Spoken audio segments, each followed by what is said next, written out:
देखो सुभाषितानी कक्षा 8 प्रथम पाठ है, पहला पाठ है कक्षा 8 का संस्कृत का सुभाषितानी। सुभाषितानी का मतलब होता है, सुभाष का मतलब होता है कि अच्छे वचन, बतानी बातचीत, अच्छी बातचीत। सुभाषितानी का मतलब क्या होता है? अच्छी बातचीत या सुंदर वचन। ठीक है, इसमें श्लोक दिए गए हैं आपके, इस पाठ में क्या दिए गए हैं? श्लोक दिए गए हैं। ठीक है, सुभाषितानी शब्द सुभाषित इन दो शब्दों के मेल से संपन्न होता है। सु का अर्थ है सुंदर मधुर तथा भाषित का अर्थ है वचन। तो कुल मिला क्या बात हो गई? सुंदर मधुर वचन। इस पाठ का नाम क्या है? मधुर वचन या सुंदर वचन। ठीक है, इस तरह सुभाषित का अर्थ सुंदर मधुर वचन है। प्रस्तुत पाठ में सुक्त मंजरी, नीति सप्तकम, मनुस्मृति, शिशुपाल वधम, पंचतंत्रम से रोचक और विचार परक श्लोकों को संग्रहित किया गया है। ठीक है ना, क्या गया है इसमें? श्लोक है। ठीक है, तो श्लोक क्या है कि जो ज्ञान देते हैं आपको, क्या करना चाहिए क्या नहीं करना चाहिए, कैसे लोग सही होते हैं, कैसे लोग बुरे होते हैं, अच्छे लोगों की क्या पहचान होती है, बुरे लोगों की क्या पहचान होती है, बुरे लोग आपके जीवन पे क्या प्रभाव डालते हैं, अच्छे लोग आपके जीवन पे क्या प्रभाव डालते हैं, है ना। कैसे लोगों से हमें बातचीत करनी चाहिए, कैसे उसे नहीं करनी चाहिए, है ना। गुणवान व्यक्ति है तो उसमें गुण कैसे पाए जाएंगे, उसका पता कैसे लगेगा कि गुणवान व्यक्ति है। निर्गुण है तो उसका पता कैसे चलेगा, है ना। ये चीजें सारी कैसे पता चलती है? जब हम पढ़ते हैं और सामने वाले से बात करते हैं। ठीक है, तो चले देखो, गुणा गुणगेशु गुणा भवन्ति, पहला श्लोक पढ़ रहा हूं। ठीक है, गुणा गुणगेशु गुणा भवन्ति ते निर्गुण प्राप्य भवन्ति दोषा सुस्वदया परवन्ति नदय समुद्र मासादे भवंत पया। अब इसका अर्थ क्या है?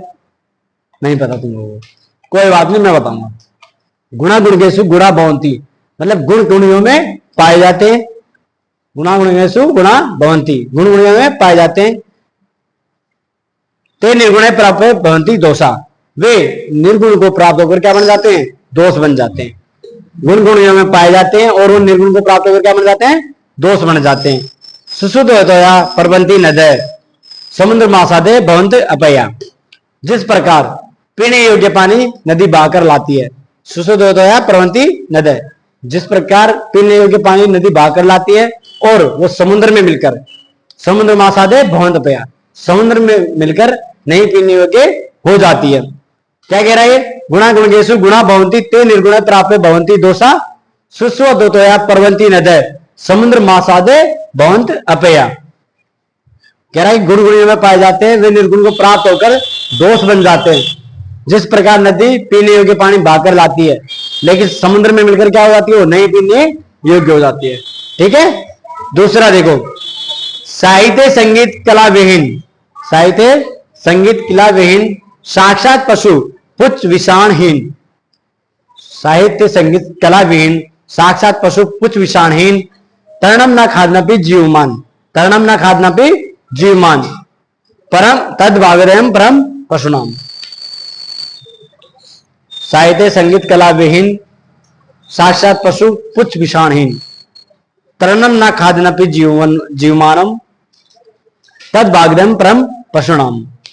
साहित्य संगीत कला, अभी ये इनको ना आप संधि विषय करोगे तब पता चलेगा कि साहित्य संगीत कला विहीन, ये इतने सारे शब्द जुड़े हुए हैं। कौन से? साहित्य संगीत कला, तीन शब्द छुपे हुए। तो क्या कह रहा है इसमें दूसरे वाले श्लोक में कि जो व्यक्ति साहित्य से संगीत से, जो व्यक्ति साहित्य से संगीत से कला से विहीन होता है, जिस व्यक्ति के पास साहित्य कला, जिस व्यक्ति को साहित्य का ज्ञान ना हो, कला ना हो उसमें कोई, और साहित्य संगीत कला और संगीत, जिस व्यक्ति को गाने गाना ना आए, मतलब संगीत मतलब मधुर वाणी ना हो जिसकी, तो साक्षात पशु कैसा हो? पशु के समान। साहित्य से संगीत से और कला से विहीन व्यक्ति क्या होता है? एक तरह से जानवर की तरह होता है। पशु नाम मतलब पशु मतलब जानवर की तरह। साहित्य संगीत कला विहीन साक्षात पशु पुच्छ विषाणहीन, कि जो व्यक्ति साहित्य का, है ना, जिस व्यक्ति को साहित्य का ज्ञान ना हो, संगीत का ज्ञान ना हो, कला का ज्ञान ना हो, वो व्यक्ति क्या कहला कैसा होता है? एक तरह से जानवर के समान होता है।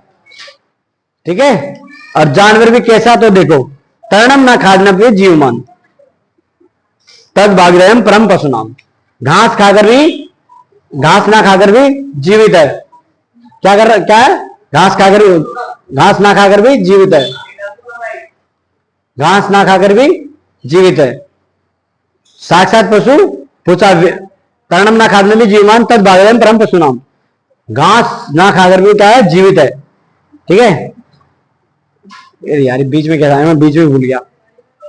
साहित्य संगीत कला से विहीन व्यक्ति क्या होता है, एक तरह से जानवर होता है, जानवर के समान होता है, पशु के समान होता है। पशु भी कैसा, तो पशु कैसा है, जिसके पास पूंछ नहीं है, मतलब पूंछ नहीं है, विषाण सींग नहीं है। ठीक है, कैसा जानवर है, जिसके ना तो पूंछ है ना सींग है। जिस व्यक्ति को साहित्य संगीत कला का ज्ञान नहीं होता, वो एक तरह से पशु के समान होता है, जानवर के समान होता है। और जानवर भी कैसा, जिसके ना तो सींग है ना पूंछ है। ठीक है, कौन है वो, आदमी जिसको ज्ञान नहीं होता, अनपढ़ मतलब गवार होता, तो एक तरह से ऐसे जानवर माना जाए ना, उसको कुछ नॉलेज ही नहीं होगी। ठीक है ना, तो ऐसा व्यक्ति जिसको साहित्य संगीत कला का ज्ञान नहीं होता, वो क्या होता है, एक तरह से जानवर के समान होता है। ठीक है, जो घास नहीं खाते हुए भी जीवित है। तद भागवतम परम पशु नाम, जब जाकर उसको एक पशु का नाम दिया जाता है।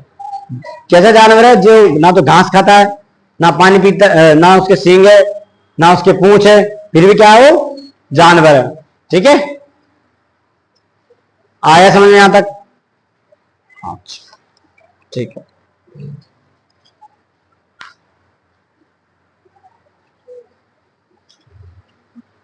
देखो, लोकदर्शय निषेध यश कृष्ण से मैत्री नष्क्रिय से कुल मर्त परम से धर्म विद्या फलम वैष्णि कर्पण से सौक्यम राज्य परचति वित्त से नरा दीपस्य।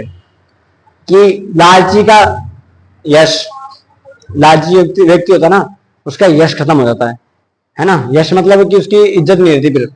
अरे कोई, अब तुम लालच करो तो लालची व्यक्ति को इज्जत रहती है, हर कोई कहता है तो लालची है ना, ऐसे बोलते नहीं बोलते। जो चुगलखोर व्यक्ति होता है, चुगली करता रहता है, उसकी क्या खत्म हो जाती है, मित्रता। यही बात, कोई चुगली करता रहता है, इसकी उधर कर रहा है, उसकी उधर कर रहा है, तो उस व्यक्ति से आप दोस्ती रखो। चुगलखोर की क्या खत्म हो जाती है, मित्रता। समझ में आ रहा है? और जो व्यक्ति दूसरों की बुराई करता है, जो क्रिया नष्ट करता है, उसका क्या होगा, धन खत्म हो जाता है। ठीक है ना, जो व्यक्ति काम नहीं करता, उसका क्या खत्म हो जाता है, धन। भाई बिना काम करके पैसा नहीं आएगा, धन नहीं आएगा ना। तो नष्ट क्रिया से धनम, मतलब जो बंदा काम नहीं करता, उसका क्या खत्म होता है, धन खत्म होता है। कैसे भाई, काम नहीं करोगे तो कहां से पैसे आएंगे तुम्हारे पास, है ना। बिना काम करे तो पैसे नहीं आएंगे। तो किस व्यक्ति का धन खत्म होता है, जो काम नहीं करता है। ठीक है, और धन को अधिक महत्व देने वाले व्यक्ति का क्या खत्म हो जाता है, धर्म। ठीक है, ऐसे व्यक्ति जो क्या धन को क्या देता है, अधिक महत्व देता है, उसका क्या खत्म हो जाता है, धर्म खत्म हो जाता है। कैसे, जो व्यक्ति तो धन धन पैसा पैसा हाई पैसा करता है, उसका धर्म बच जाएगा, उसका धर्म बच जाएगा, नहीं बचेगा ना। उसको मतलब ही नहीं धर्म से, उसको पैसा कमाने से मतलब है बस। तो जो व्यक्ति क्या करता है, धन इकट्ठा करता है, उसका धर्म खत्म हो जाता है। ठीक है, बुरी लत वाले का विद्या फल। बुरी लत वाला कोई सी बोलो, जैसे लड़ाई करता हो, नशे वशे करता हो, बीड़ी पीता हो, है ना, नशेड़ी व्यक्ति। बुरी लत में, जो बुरी लत से परेशान हो जाता है, बुरी लत मतलब कोई सी भी, दारू पीना, कोई सिगरेट विगरेट पीना, कोई भी ऐसी चीज जो बुरी लत हो, उससे क्या हो जाता है, उसका विद्या फल खत्म हो जाता है। क्या खत्म होता है, विद्या फल। जो व्यक्ति बुरी लत का शिकार हो जाता है, उसका क्या खत्म होता है, विद्या फलम। ठीक है, इतना समझ में आया। कंजूस व्यक्ति का सुख खत्म हो जाता है, कर्पण से सुखम। कर्पण मतलब कंजूस। जो कर्पण व्यक्ति होता है, जो कंजूस व्यक्ति होता है, उसका क्या खत्म होता है, सुख खत्म हो जाता है। ठीक है, जिस मंत्री के जिस राजा के राज्य में आलसी मंत्री हो, उसका राज्य खत्म हो जाता है। जिस राजा के राज्य में क्या हो, आलसी मंत्री हो, उसका राज्य खत्म हो जाता है। अरे राजा है, राजा के हमें वहां युद्ध लड़ने जाना है, मंत्री बोलेंगे पर अभी नींद आ रही है, आलस आ रहा है, कल चलेंगे, तो उसका क्या हो जाएगा, राज्य खत्म हो जाएगा। क्यों? क्योंकि जो आक्रमण करने आ रहा हो तो आक्रमण करेगा ना, वो थोड़ी कहेगा भाई मेरे को रुकना है, तेरे को आलस आ रहा है तो मैं रुक जाता हूँ, तो आ जाइए। ठीक है, फिर आवाज आ रही, बाद में करना। 3 हो गया ना।